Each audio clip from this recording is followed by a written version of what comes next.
also found something to this day. There's not one scientist that can figure it out. Really? We think it's a wormhole. What? Yes. So you saw something go in it? No, come out of it. Oh, come out of it. And not just one, multiple things. Whoa. It's some sort of cloud, we don't know what to call it. Yeah. That opens and closes, and multiple objects coming out of it. Crazy. Yes. And also what we did to make it very scientific is we triangulated. So we had cameras on the coast of California, and across in Catalina Island, and a third location. Wow. So from 3 locations, we were capturing data. That's crazy. I know. And then we had radar validate the cameras exactly in that location, showing these objects come out of that. A huge UFO larger than planet Earth has been spotted draining plasma from the sun for the second time in the past 10 years. On April 19th, 2022, a large planet-sized object was spotted sucking plasma from the sun over the course of several hours before quickly shooting off. This exact same thing happened between March 6th and March 12th of 2012. What could this object be, and why is it sucking plasma from the sun? This object is several times larger than planet Earth, and it quickly moves into the sun, drains plasma, and then shoots off.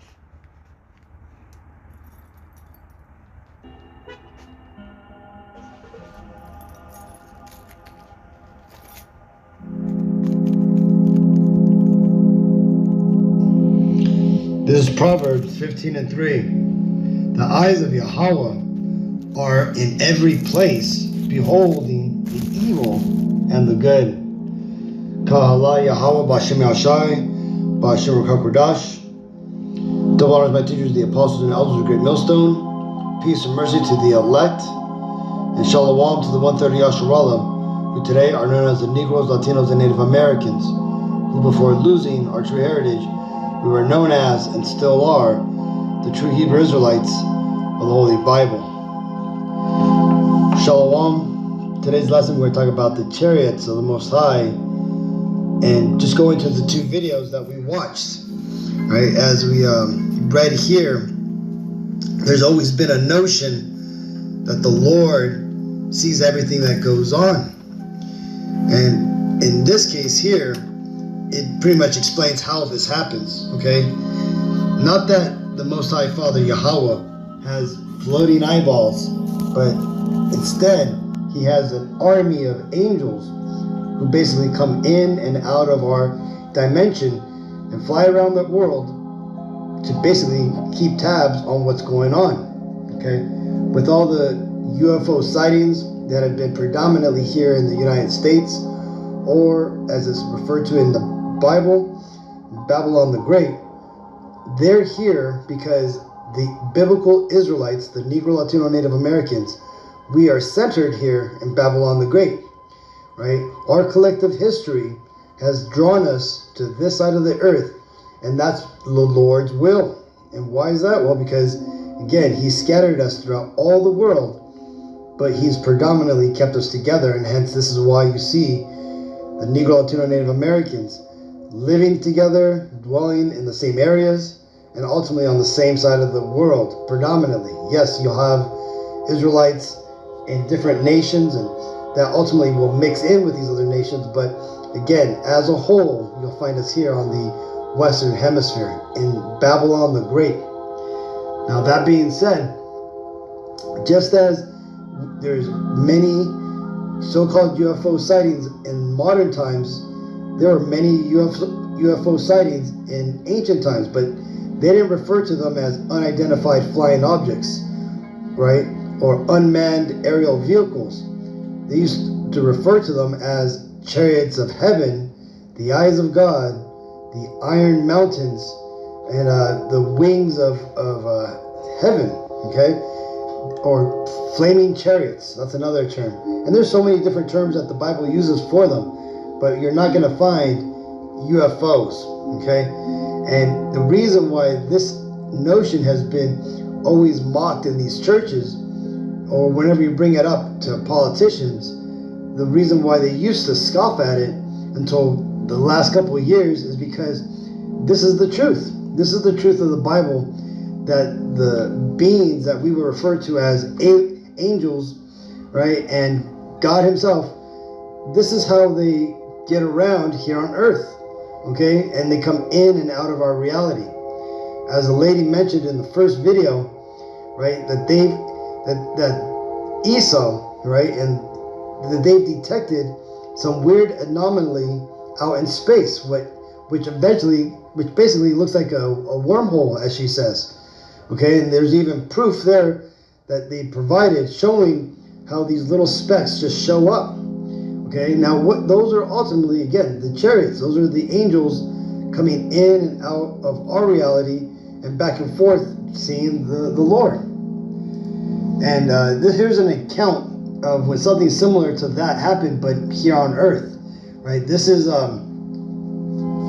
when the Lord revealed the angel's presence along with the chariots to one of the men who were helping a prophet. This is 2 Kings 6:16. And he answered, "Fear not, for they that be with us are more than they that be with them." And Elisha prayed and said, "Yahweh, I pray thee, open his eyes, that he may see." And Yahweh opened the eyes of the young man, and he saw. And behold, the mountain was full of horses and chariots of fire round about Elisha. Right?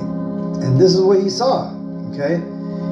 Elisha, being a man of the Lord, had the Lord's ear and was able to ask him for things, right? And this is when the Lord showed this young man who was serving Elisha that there is many angels around us, okay? And they didn't just all of a sudden show up like it tells us in the scripture. No, the scripture says that he revealed them, which means that they're there. They're just in a dimension that we can't see them, right? This is the higher dimension. Some people will say the fourth or fifth dimension.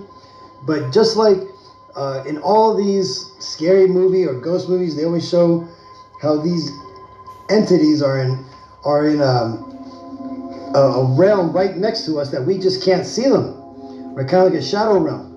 Okay, well, that's ultimately what the Lord revealed. He opened up, or he modified reality and the physics so that way these chariots could be seen by this young man's eyes. And what's happening in the first video that we watched, along with the second video, is now with the technology that Esau has managed to develop, right, by honing and shaping lenses, creating different apertures so that way they could focus at certain lengths. Esau, with all his knowledge, has been able to now get a glimpse into the heavens. And what he's seen, or what he's revealed, are basically the angels behind the scenes, right? Basically coming in and out of our reality. Okay, and that huge planet-sized sphere that was sucking plasma out of the sun, that's just one of these chariots. It tells us in the Bible that these chariots are huge, so huge that they're referred to as mountains, right, by some of the prophets who have tried to describe them. This is Luke 21 and 28. And when these things begin to come to pass, then look up and lift up your heads, for your redemption draweth nigh. So this is red letters, which means this is the Messiah himself explaining that when we come to the end days and we start seeing all these prophecies which the Lord mentioned would happen in the end days, that what should we do? Well, he says, look up, take your gaze and, point it up, because that is where our salvation is going to come from.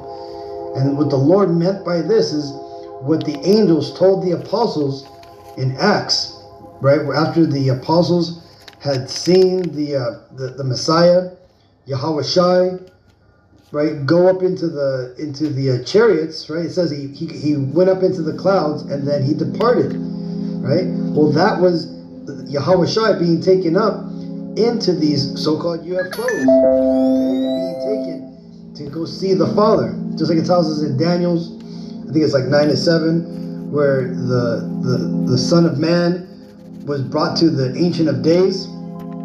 That's what happened after Acts, right? The Lord was taken to go see the Most High. Now, that's going to happen in reverse. Now, what's going to happen is the Messiah is going to return back. Yashaya is going to come back with the thousands of angels, meaning he's going to come with thousands of UFOs to come back to the earth to save all the elect, right? The 1/3 plus the 144,000 Israelites who have woken up in these end days and have received the message which the Lord left here for them to get, okay? And second, he's going to come in and basically take over the management of the world. He's going to basically cast down all the thrones, take out all these Edomites out of power, and establish the forever kingdom. And that's what we're going to see, right? When everything goes down, the mark of the beast has become mandatory, right? People are having to duck Esau's laws of his new draconian New World Order.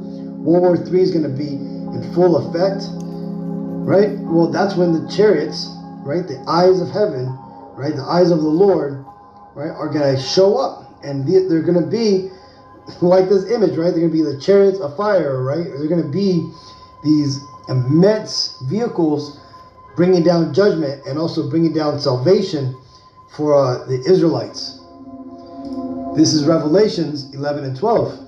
And they heard a great voice from heaven saying unto them, Come up hither. And they ascended up to heaven in a cloud, and their enemies beheld them. And this is like I already said, man, those chariots are going to bring destruction and salvation, but the salvation they're bringing to is going to be to the Israelites only, that being the Negro, Latino, and Native Americans, and all those whose father's lineage goes back to that bloodline. And again, out of those people, only one out of every 3 of them, because again, only the 1/3 of Israel plus the 144,000 are going to be saved. And why is that? Well, it tells us in Zechariah, 13 and 8, that 2/3 are going to be basically put down. And why is that going to happen? Well, because 2/3 of our people have heard this truth, paid it no regard, and have even scoffed at it and gone against it. Right? The elder, Manata Zakba, has made plenty of videos showing these Israelites scoffing, mocking, going against the word of the Lord, thinking that they're going against men, that they're going against Hebrew Israelites or the black Hebrew Israelites, not realizing that they're literally fighting against God and his message and his messengers that he's sent here to push out his warning to his people. So those people that have scoffed of our people, those are the enemies that are going to be held. The elect and the 144, the elect and the 1/3 being taken up into these chariots to save them from the destruction that's going to come from them, from these chariots, onto the Babylon the Great and the NATO nations, and to ultimately take out all these seats of power around the world. So either way, Akim, I thought these videos were interesting. Wanted to touch upon the subject, so hopefully this video was edifying. So I'll tell you next time. I want to give all honor and glory and praises to Yahweh, B'Hashem Yashai, B'Hashem Rakak Radash. Shalom.